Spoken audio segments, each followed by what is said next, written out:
તમે તો અમદાવાદ હોવા જોઈતા હતા ને. આઈ નો સર. ધેન એ સમથિંગ. સર કેદારે તમને બધું કહ્યું જ હશે. હા, કેદારે તો મને કહ્યું છે, પણ મારે તમારા મોઢે સાંભળવું છે કે તમે પાછા શું કામ આવ્યા. સર એક તો મારો ભાઈ આઈસીયુમાં એડમિટ છે એવી ઇન્ફોર્મેશન મળી, તો કે મિસઅન્ડરસ્ટેન્ડિંગ હતી એટલે મેં ઘરે આવીને ચેક કર્યું તો સર અત્યારે મારી ફેમિલીને મારી જરૂર છે. અને દેશને નથી. હે સર, પણ મારી ફેમિલીના લોકો પણ આ જ દેશના નાગરિક છે ને, કોઈ પારકા દેશના તો નથી. Damn it. પણ એ લોકોને ડેથ થ્રેટ નથી. નથી સર, પણ ડેથ થ્રેટનું રિસ્ક તો છે જ સર. સર હું સમજુ છું કે અત્યારે મારા માટે મિશન વધારે મહત્વનું હોવું જોઈએ. તો પછી સર હું સમજુ છું કે અત્યારે મારું મિશન મારી ફેમિલી કરતાં વધારે મહત્વનું છે, બટ પણ એટ ધ સેમ ટાઈમ મારી ફેમિલીને પણ મારી જરૂર છે સર. Again same. સર એ લોકોને સમજાવવા મારા માટે બહુ જ અઘરા થઈ જાય છે. હું શું જવાબ આપું એ લોકોને? મારા બાએ મને ચોખ્ખી અમદાવાદ જવાની ના પાડતી હતી, હું શું કહું એમને? મારા માસીનું બીપી ઉપર નીચે થયા કરે છે. મારા પરિવારમાંથી કોઈક એક જણનું એમની સાથે રહેવું બહુ જ કમ્પલસરી છે સર. હું એમને શું જવાબ આપું કહો? સર આવી પરિસ્થિતિમાં મારી વાઈફ ઘર પણ સંભાળે છે અને ડ્યુટી પણ કરે છે, તો એની પણ અપેક્ષા હોય ને કે હું આ વખતે એનો સાથ આપું, એની જોડે ઊભો રહું, એની મદદ કરું. હું શું જવાબ આપું સર આ બધા? હા સર, આ બધામાં જે કંઈ થયું ને એના કારણે મેં અમદાવાદ જવાનું જે રીઝન આપ્યું છે એ લોકોને વેલિડ નથી લાગતું. એ લોકોને એવું લાગે છે કે નહેરના કામ માટે હું ગમે ત્યારે જઈ શકું છું, અત્યારે જવાની શું જરૂર છે? પછી સર જો તમે પરમિશન આપતા હોય કોઈ આ મિશન વિશે ઘરે વાત કરી લઉં તો હું રેડી છું. એ શક્ય છે સર તો પછી અત્યારે મને પણ કંઈ નથી સૂચી રહ્યું. Excuse me sir. Sorry sir, હું તમને બંનેઓને રોકી રહ્યો છું, બટ આઈ થિંક આ ચર્ચાનો કોઈ અંત જ નથી. આપણે એક કામ કરીએ, આજનો દિવસ જવા દઈએ, ત્યાં સુધીમાં કંઈક વિચારીએ છીએ. કેદાર, તમે સમજતા કેમ નથી? Mission is on. રિયાને ત્યાં લીડ મળી છે અને અત્યારે આમનું ત્યાં હોવું જરૂરી છે. રિયાએ ત્યાં આખું પ્લાનિંગ કરી રાખ્યું છે. સર મને 2 દિવસનો સમય આપો, હું કંઈક મેનેજ કરું છું. અને ત્યાં સુધીમાં કંઈક થઈ ગયું તો? કેદાર, મારી જગ્યાએ અત્યારે કોઈ બીજું જઈ શકે એમ છે? બીજું કોઈ ઓપ્શન હોત તો હું અહીંયા રાજગઢ સુધી આવ્યો જ કેમ હોત?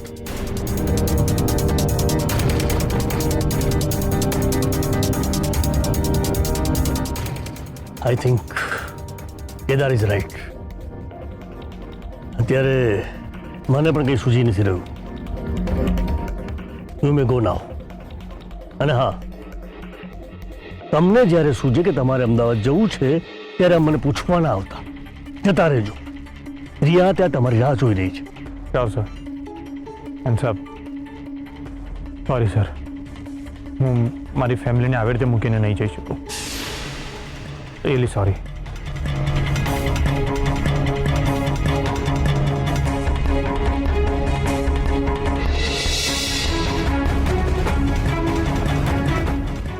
સર, હું જ્યાં સુધી હર્ષવર્ધન સરને ઓળખું છું એના ઉપરથી કહું છું કે હર્ષવર્ધન સર નથી જઈ શકતા એનું દુઃખ એમને પણ છે, નહીં તો એ આટલી આનાકાની કરે જ નહીં. આઈ નો કેદાર કે હર્ષ રિસ્પોન્સિબલ અને હોનેસ્ટ છે, પણ હું સસ્પેક્ટને એમ તો ના કહી શકું ને કે ભાઈ તું 2 દિવસ રોકાઈ જા, મારા ઓફિસે તને પકડવા આવે છે.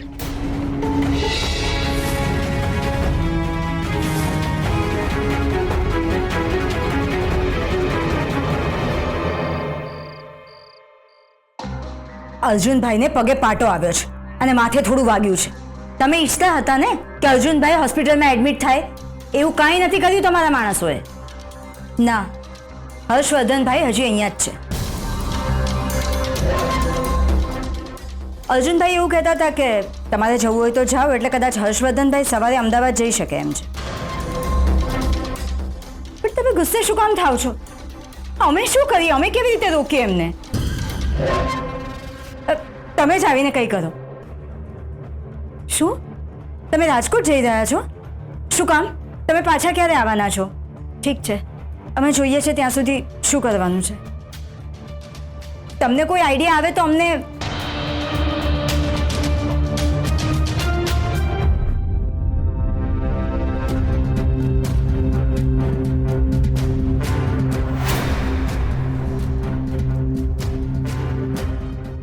અમારા રૂમમાં નોક કરીને આવવાનું. પણ હું રૂમમાં આવી જ નથી. જુઓ ને, અચાનક એમને રાજકોટ જવાનું થયું અને ઘરમાં કોઈ પુરુષ છે પણ નહીં, એટલે એમને અર્જુનભાઈની ચિંતા થતી હતી, એટલે અમને કહ્યું કે હર્ષવર્ધનભાઈને અહીંયા જ રોકી લો. પણ મેં એના વિશે કાંઈ પૂછ્યું જ નથી. તો શું કામ આવી છે અહીંયા? તમને જમવા બોલાવે છે. તો ફોન કરાઈને. ફોન કર્યો હતો મેં, તમારો ફોન એંગેજ આવતો હતો. મિસ કોલ જોઈ લો.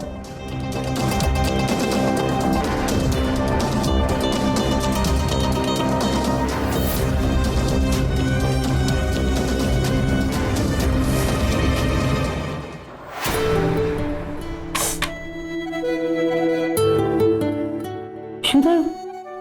હા, દુપટ્ટો થોડો નડે છે. ગોપી, તું અર્જુનને થાળી આપ્યા પછી તું પણ જમવા બેસી જા. ના બેબી માસી, કેમ? એમની સાથે જમવા બેસવાની છે, એક જ થાળીમાં.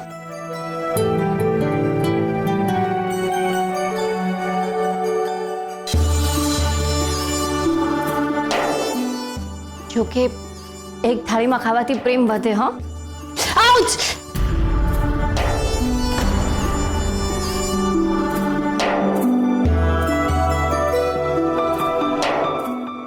ડરી ગઈ ને? તને ડરવા માટે જ નાટક કરેલું. બેબી માસી, હું ઘરે જઈને જમીશ. પણ રોટલી કેમ આટલી જ રહે છે? બીજી લે ને. અરે આ શું કરે છે? એ 3 જ રોટલી ખાય છે.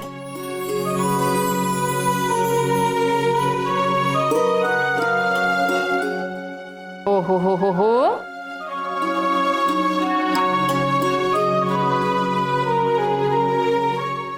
મોટી બેન, તમને ખબર છે કે અર્જુન કેટલી રોટલી ખાય છે? ના, મને પણ નથી ખબર. બેબી માસી, એમાં એવું થયું ને કે શિવગઢ ટાઈમ્સમાં અર્જુનભાઈના પર્સનલ ન્યૂઝ આવ્યા હતા, એ ગોપીએ વાંચી લીધા હતા. અરે ના, એવું નથી.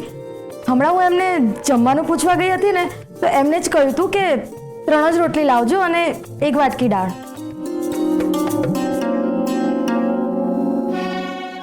એટલે મને ખબર હતી. અચ્છા.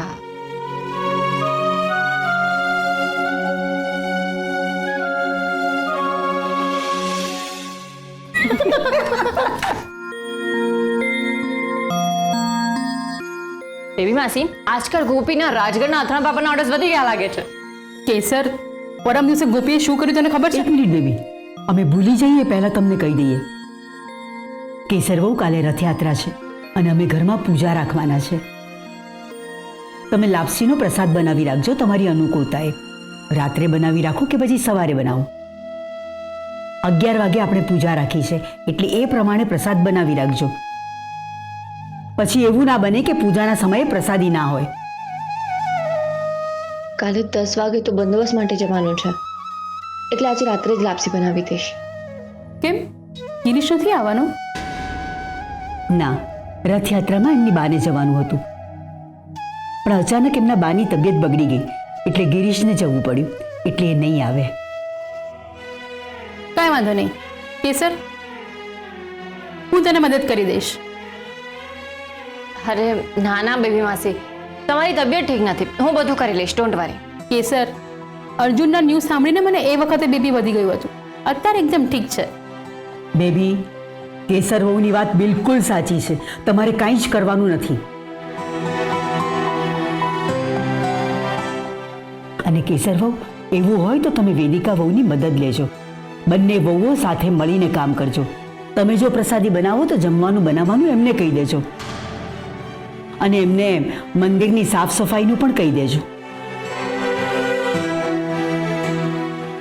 મોટી બેન, વેદિકા કેસરને મદદ કરે તો પછી બીજું શું જોઈતું હતું આપણને?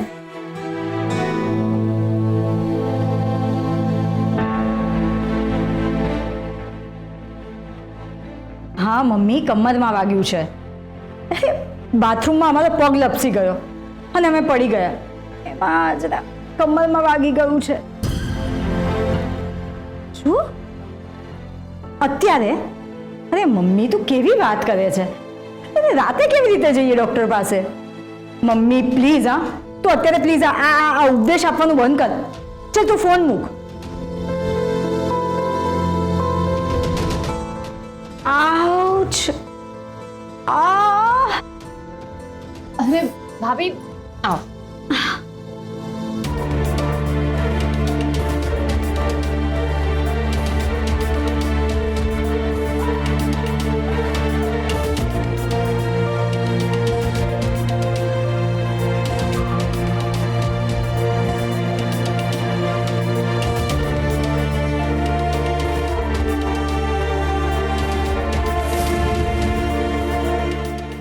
Thank you dear દિરાણી.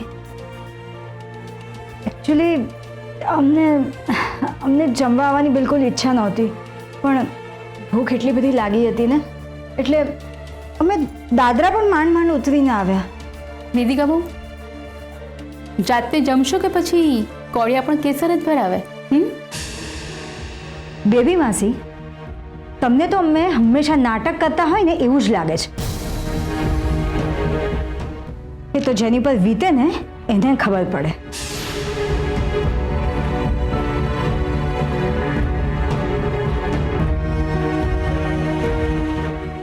ડિયર દેરાણી, પાણી આપશો?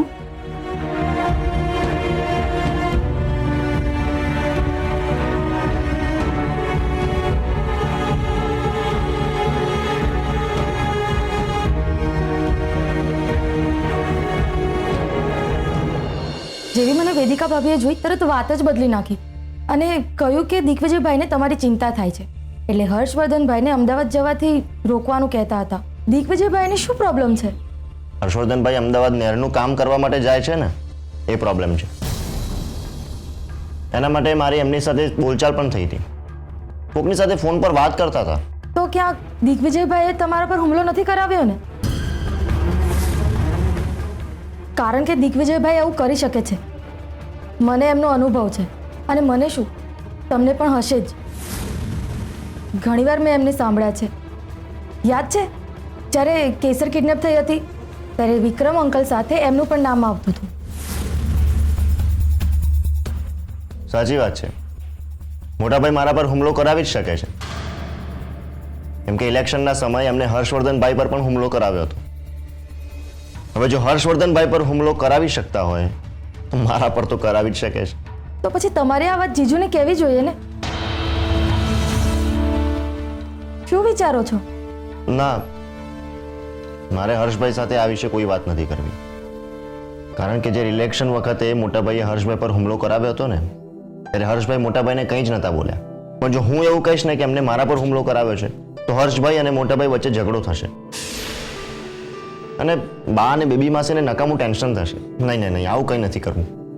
હા, એ પણ છે. તમે આ વાત જીજુને ના કહેતા, કારણ કે એ પોતાના માટે નહીં બીજાના માટે તરત ઊભા રહે છે. અને તમે પણ લિટલ ભાભીને આના વિશે કંઈ જ વાત ના કરતા.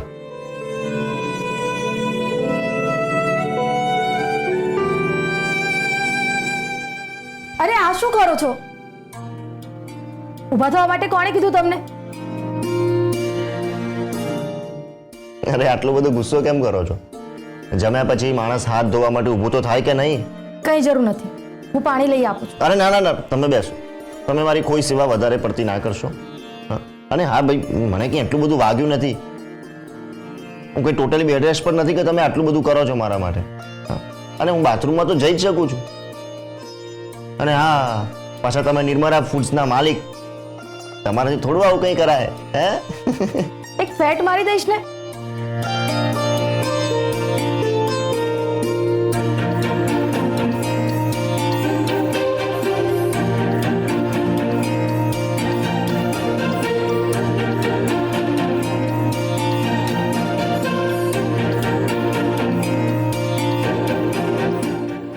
કેસર સાચું જ કહે છે. અમરબાના બધા દીકરા એમના પર જ ગયા છે, એકદમ જીતી.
હાથ ધોઈને હું આવ્યો અને હાથ લૂછી તમે રહ્યા છો. લાવો નેપકિન આપો ને.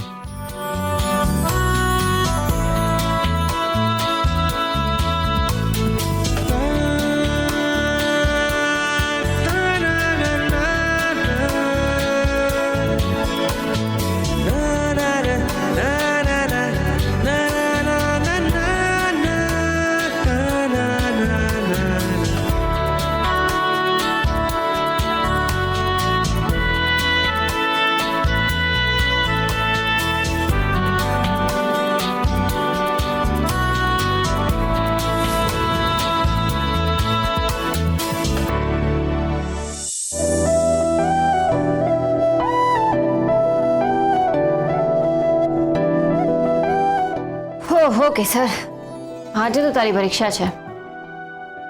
પ્રસાદની લાપસી બનાવવાની છે, મંદિર સાફ કરવાનું છે. સવારે તો 10 વાગે રથયાત્રાના બંદોબસ્તમાં પણ જવાનું છે. પાછું 11 વાગે બાય પૂજા રાખી છે, એમાં પણ તો રહેવું પડશે. એ સોમનાથ દાદા કેમનું કરીશ આ બધું? આવો પણ કરવું તો પડશે જ.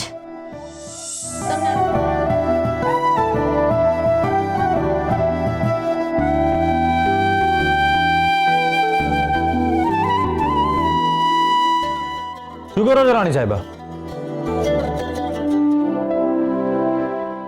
અને તે આ બોડી પેનનો મલમ લગાવ્યો છે? શું થયું કેસર, તને કઈ વાગ્યું છે? ના, મને કઈ નથી થયું. હું તો જો એકદમ મસ્ત છું. સી નહીં તો રૂમમાં મલમની સ્મેલ કેમ આવે છે? હા, એ તો બેબી માસીને માથું દુખતું હતું ને, તો મેં એમને મલમ લગાડી આપ્યું, એટલે અમારા હાથમાંથી સ્મેલ આવતી હશે.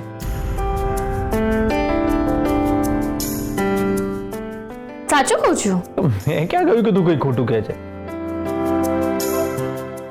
હા, પણ તમારી આ જે સ્માઇલ છે ને, એ મને ઘણું બધું કહી જાય છે. પણ તમને આટલું મોડું કેમ થયું? તો જરાક મોડું થયું. એટલે જ પૂછું છું કે કેમ આટલું મોડું થયું? એવું શું ઇમ્પોર્ટન્ટ કામ હતું? તમને ખબર છે, તમારા ગયા પછી બા અને બેબી માસી પણ મને પૂછતા હતા કે તમે ક્યાં ગયા છો. મેં કહ્યું કે મને નથી ખબર. તો બેબી માસીએ તો હસતા હસતા મને સંભળાવ્યું બી ખરી કે પતિ ક્યાં જાય છે, શું કરે છે, એની પત્નીને જાણ હોવી જોઈએ. તો મેં કહ્યું કે મારા ફોજદાર એવા નથી. એ ભલે હમણાં કયા વગર ગયા છે, પણ આવીને મને બધું જ સામેથી કહેશે. તો કહો છો ને? કેદાર, તમે સમજતા કેમ નથી? Mission is on. રિયાને ત્યાં લીડ મળી છે અને અત્યારે આમનું ત્યાં હોવું જરૂરી છે. રિયાએ ત્યાં આખું પ્લાનિંગ કરી રાખ્યું છે. સર, મને 2 દિવસનો સમય આપો, હું કંઈક મેનેજ કરું છું. અને ત્યાં સુધીમાં કંઈક થઈ ગયું તો? કેદાર, મારી જગ્યાએ અત્યારે કોઈ બીજું જઈ શકે એમ છે? બીજું કોઈ ઓપ્શન હોત તો હું અહીંયા રાજગઢ સુધી આવ્યો જ કેમ હોત?